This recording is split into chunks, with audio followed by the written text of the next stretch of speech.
Assalamualaikum dan kepada Puan Nolaili, saya Pak Fairul bin Hussein 289345 dan akan bertekan tajuk kebebasan badan kehakiman di Malaysia.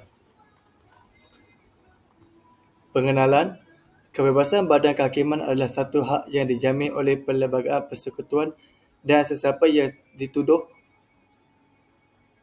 melakukan kesilapan akan diadili secara bebas dan adil di mahkamah dan mempunyai putusan yang kukuh berdasarkan fakta dan keadilan.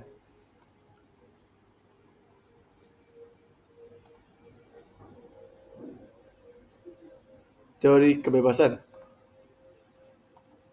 Kebebasan pada kehakiman merujuk kepada adanya pemisahan antara kehakiman dengan kuasa eksekutif dan legislatif dengan tujuan untuk memastikan terdirinya badan kehakiman dalam menjalankan tugas.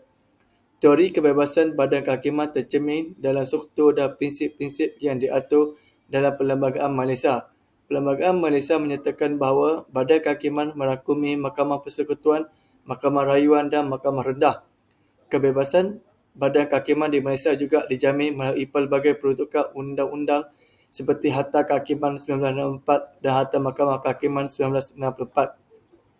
Struktur, dimensi dan elemen.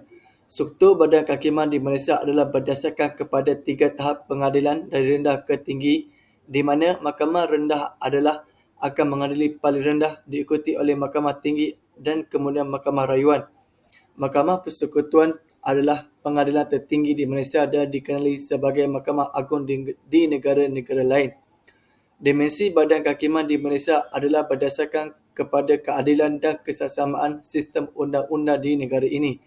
Elemen kebebasan badan ini juga dikenali sebagai sistem perundangan dan ahlinya terdiri dari para hakim dan magistrate yang biasanya dilantik oleh ketua negara masing-masing. Pelaksanaan dan perbandingan.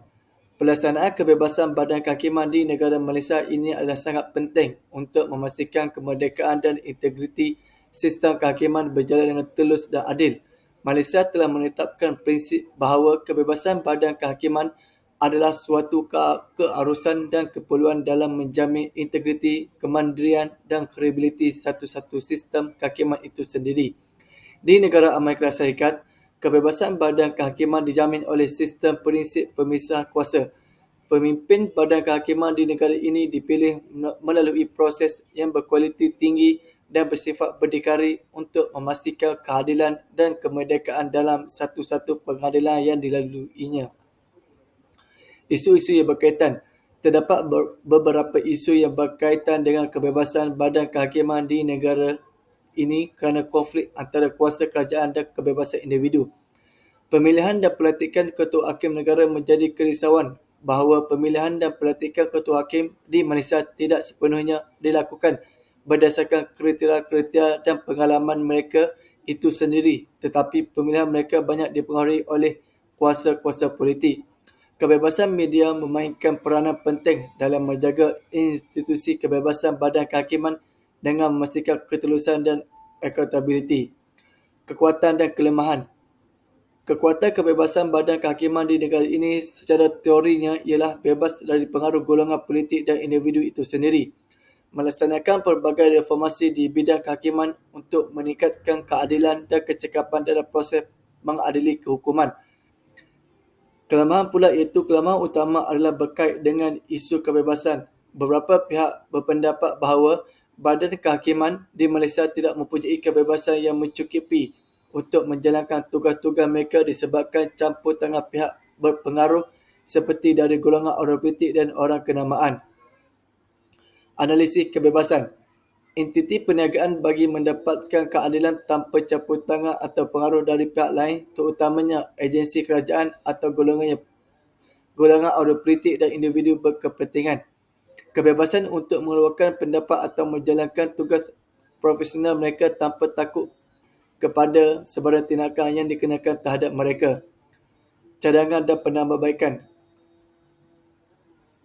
Cadangan dan penambahbaikan kebebasan kehakiman di negara ini ialah bebas dari campur tangan politik adalah asas kepada sistem kehakiman yang adil dan berintegriti.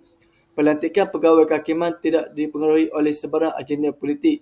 Mengukuhkan integriti badan kehakiman dengan menggalakkan etika dan kelakuan yang tinggi dalam kalangan hakim dan pegawai kehakiman.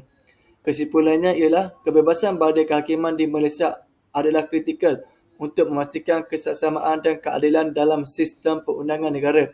Ia perlu dijaga dengan teliti dan sentiasa dipantau oleh rakyat untuk memastikan badan kehakiman dapat menjalankan tanggungjawab dengan bebas dan adil.